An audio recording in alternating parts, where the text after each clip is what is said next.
Nandito na ba ang lahat? Kailangan natin pag-usapan yung distribution ng mga tasks for the upcoming festival. Wala pa si Trisha Quezon. Ayan, wag na natin siya hintayin, guys. Sa pinapakita niyang attitude ngayon, hindi na natin kailangan na opinion niya. So yeah, let's proceed. Ayan ka na naman eh. What? Did I say something wrong, Gia? Clearly, she's wasting our time. Ang dami pa natin kailangan gawin at pag-usapan. We promise not to exclude each other kapag may mga meetings tayo, di ba?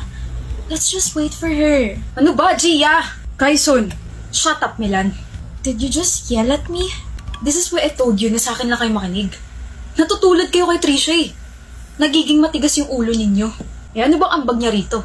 Pagpapaganda? Make-up? Aanhin natin yun. Magagamit ba natin yun sa mga discussions natin, ha? Isang malanding katulad niya, hindi dapat nire-respeto. Malandi yun eh. Nilalandi ako nun. Okay, you've crossed the line, Alvarina. Manahimik ka nga, Milan. You should side with me. Lalaki ka rin eh. Scaring us, Quezon. Dapat naman talaga kayong mga babae, kinakatakutan kami mga lalaki. We will always have the upper hand. Kaya makinig na kayo sa akin dahil babae lang hinihintay natin. Aga-aga, rinig na rinig yung boses mo sa labas. Wow! The Queen is finally here. Sana hindi ka na dumating, no? Para lalo mo akong pagchismisan. Para masabi mo ulit na nilalandi kita. Should I show them your messages? Your flirty messages na hindi ko naman nire-replyan? You're funny. Umupo ka na nga para masimulan na natin to. Special ka masyado eh. I won't sit down. You, sit down. Late ka na nga, ikaw pa demanding. Yabang mo ah. Eh anong tawag sa ginagawa mo kanina? Sit down, Alvarina. Ayoko. I said, sit down. Sino ka ba sa akala mo ha? You shouldn't ask me kung sino ako. Kasi alam mo, sagot sa tanong na yan. But, sure. The SSC President just commanded you, Vice President Quezon, to sit down. Okay na ba yun? Ito role model nyo? Ito binoto nyo? Hoy Trisha, tandaan mo, babae ka lang. Lalaki ako, hindi ako papatalo. Babae ako at hindi babae lang.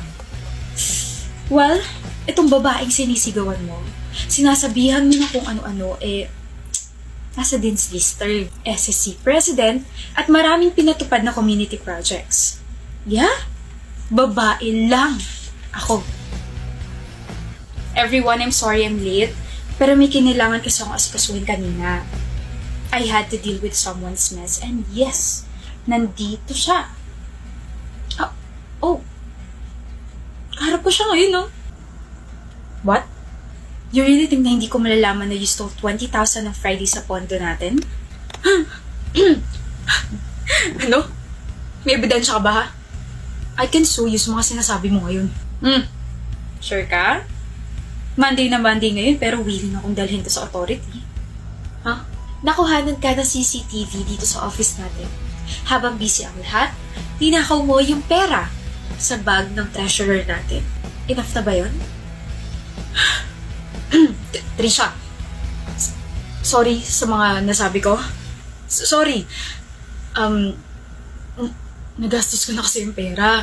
Tapos, saan? Saan? Sa sugal. Natempa ko eh.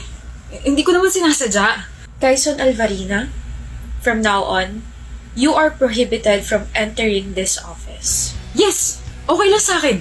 At hindi ka na parte ng Supreme Student Council. Ano? Notice from the Prefect of Discipline. Oh? Time to get out, Quezon. May nag-aantay sa mga tiga-prefect sa labas. Trisha, you can't do this to me. Face what you did. Receive your punishment and apologize to the people you've hurt, verbally and emotionally. Okay lang kayo? Oo, Trisha. I-resume natin ang meeting about the festival tomorrow. Next week, pag-usapan natin ang vacant position ng Vice President. Magpahinga muna kayo. Magpahinga muna tayo. Cool niya talaga.